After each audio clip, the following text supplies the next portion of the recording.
তো এই বিফটা কেমন হয়েছে অবশ্যই জানাবেন। তো এখন খুব সুন্দর লাগতেছে, নিট অ্যান্ড ক্লিন। এই যে ফ্লোর ভিজা। গুড মর্নিং সবাইকে, কেমন আছেন? আমি আলহামদুলিল্লাহ অনেক ভালো আছি।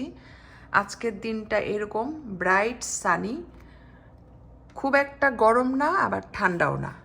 তো গতকালকে বিকালে আমি গার্ডেনে টেক কেয়ার করছি যতটুকু পারছি একা একা। তো এখানে অনেক সবজির খোসা, ফলের খোসা ছিল, সবগুলা আমি পানিতে ভিজিয়ে গাছের গোড়ায় গোড়ায় দিয়ে দিয়েছি। তো আজকে আর তেমন টেক কেয়ার করতে হবে না, বাট ভাবতেছি বিকালে বের হব, তারপর একটা ফার্টিলাইজার আছে সেটা আমি গাছের গোড়ায় গোড়ায় দিয়ে দিব, কারণ এই পর্যন্ত সেটা দেওয়া হয় নাই। তো যাই হোক, এখন আমি রান্না বান্না করব, রান্নার জন্য প্রস্তুতি নিচ্ছি। তো এই যে এখানে দেখেন বিফ ভিজাইছি আর সব কিছু কেটে কুটে নিচ্ছি, একটা বিফ রান্না করব, দ্যাটস ইট। আর এই যে আমাদের বাসায় এখন এসি অন, ঠিক আছে? আর এই যে এসির সিস্টেমটা এটা নতুন লাগাইছে, কারণ আগেরটা এরকম ছিল না। বেসমেন্টে হিটিং সিস্টেমের ফুলটাই চেঞ্জ করছে, ওইটা আমি আপনাদের সাথে পরে শেয়ার করব, কারণ এখনও আমার বেসমেন্টে যাওয়া হয় নাই। তো এখন এই যে দেখেন এসিটা অন, আমার কিন্তু একদম ভাল লাগতেছে না, কারণ এসি আমার একদম পছন্দ না। আমি ন্যাচারাল বাতাসটা বেশি পছন্দ করি।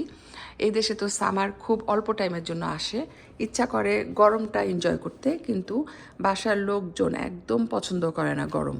তো ওরা যখনই একটু গরম পড়ে সাথে সাথে এসিটা ছেড়ে দেয়। তো আর কি আর করা, আমি খুব বিরক্ত হই, বাট ওদের কথা ভেবে কিছু বলি না।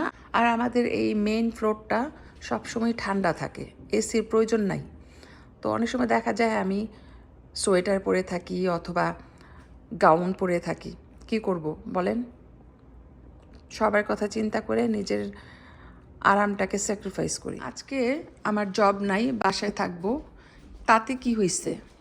সারা দিন কাজ করতে হবে, কাজে শেষ নাই, ঠিক আছে? এখন আমি এই লিভিং রুমটা একটু গুছাবো, তারপর রান্না বান্না শুরু করে দিব। তো এটা হচ্ছে আমাদের ফ্যামিলি লিভিং রুম, সবসময় এখানে আমাদের বসা হয়, সেই জন্য একটু তাড়াতাড়ি ম্যাচ হয়ে যায়। তো আজকে যেহেতু আমি বাসায়, তাই আমি লিভিং রুমটা ক্লিন করছি, একদম ভালো করে ঝেড়ে টেরে ফার্নিচার ডাস্ট করে তারপরে ফ্লোরটা ঝাড়ু দিয়ে মুছে দিছি। তো এখন খুব সুন্দর লাগতেছে, নিট অ্যান্ড ক্লিন। এই যে ফ্লোর ভিজা, এটা একটু সময় লাগবে শুকাতে। এখন কেউ এই রুমে যাবে না, সবাই বিজি। আমিও কিচেনে চলে যাচ্ছি রান্না করার জন্য। তো এখন আমি রান্না বান্না করব, কিচেনটাও গুছাইতে হবে, তবে রান্নার পর। আর এই যে এখানে দেখেন ঘর ক্লিনিংয়ের পাশাপাশি আমি রান্নাও করতেছি, তবে অনেক বেশি কিছু করব না, শুধু একটা আইটেমই করব, আর সেটা হচ্ছে বিফ। আলু দিয়ে ঝোল ঝোল করে রান্না করব, আর সাথে ভাত রান্না করব। আর কিছুই করতে হবে না, কারণ ফ্রিজে ডাল সবজি সব আছে। তো ঘর ক্লিনিং আমার হাফ ডান হয়েছে, আরও হাফ বাকি আছে, কারণ সবগুলা রুম আজকে ক্লিন করে ফেলবো। স্পেশালি আপনার নিচের ফ্লোরটা, 2 দিন আগে উপরের ফ্লোরটা ক্লিন করছি, সেজন্য আজকে আর করতে হবে না, কিন্তু আজকে আমি নিচের ফ্লোরটা ধরেছি এবং নিচের ফ্লোরের সব কিছু আজকে ক্লিন করে ফেলবো। তো এই যে এখানে আমি মাংসের জন্য মশলাটাকে ভালো করে কষাই নিতেছি, কারণ মাংসের রান্না ডিপেন্ড করে মশলা কষানোর উপর, কারণ যত বেশি মশলা ভালো করে কষানো হবে তত বেশি মজা হবে মাংসটা।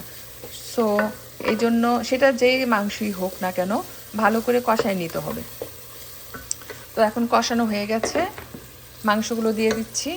বিফ একটু বেশি করেই রান্না করতেছি যেন কয়েকদিন খাওয়া যায়, কারণ প্রতিদিন মাংস রান্না করা ইজি না আর সময় থাকে না। এখানে 2 কেজির উপরে মাংস আছে, কষায় তারপরে আমি ঝোলের পানি দিয়ে দিব। এই যে ভালো করে নেড়ে চেড়ে মশলার সাথে মাংসটাকে মিশিয়ে নিচ্ছি, এখন মিডিয়াম হিটে ঢাকনা দিয়ে রেখে দিব। আর পরে আমি ঝোলের পানি অ্যাড করব। তো এই যে দেখেন এক চুলায় বিফ হচ্ছে, এখনও দেখেন ঝোলের পানি দিই নেই, তারপরও কত ঝোল উঠছে। তো এটা ভালো মতো কষানো হয়ে যাক, তারপরে আমি গরম পানি অ্যাড করব। আর এই যে ভাত বসাই দিলাম। বিফে কিছু আলু অ্যাড করব, আলুগুলা কাটা হয় নাই, কেটে নিব। এই যে পাতিলের নিচে পানি, সেজন্য পটং পটং করে শব্দ হচ্ছে। তো এখন আমি এই যে মাংসটাকে একটু নেড়ে চেড়ে দিই।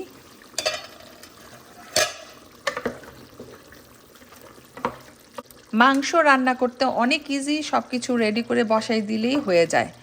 তো আমি একটু নেড়ে চেড়ে দিচ্ছি। দেখেন এখনও ঝোলের পানি দিই নাই, কিন্তু প্রচুর ঝোল উঠছে। তো আমি এখন গরম পানি দিব না, আর একটু কষাই নিই, তারপরে গরম পানি অ্যাড করব, আর সাথে আলু দিব।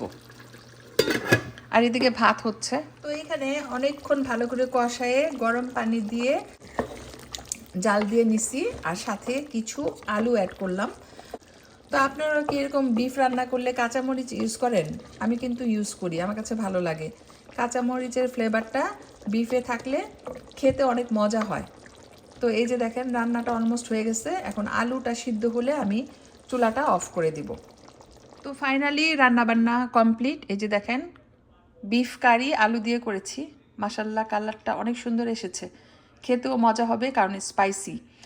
আর গরম গরম ভাত। তো এই বিফটা কেমন হয়েছে অবশ্যই জানাবেন। আমি এখন লাঞ্চ করব, কারণ রান্না করতে করতে অনেক কাজ করেছি, তারপরে শাওয়ার নিয়ে আসলাম মাত্র। তো এখন আমি লাঞ্চটা করে ফেলবো। আমি হ্যাপি, কারণ আমার ঘরে অনেক কাজ ছিল, সব কমপ্লিট করে ফেলছি। ঘর ক্লিন করছি, রান্না করছি, শাওয়ার নিলাম, লাঞ্চও হয়ে গেছে।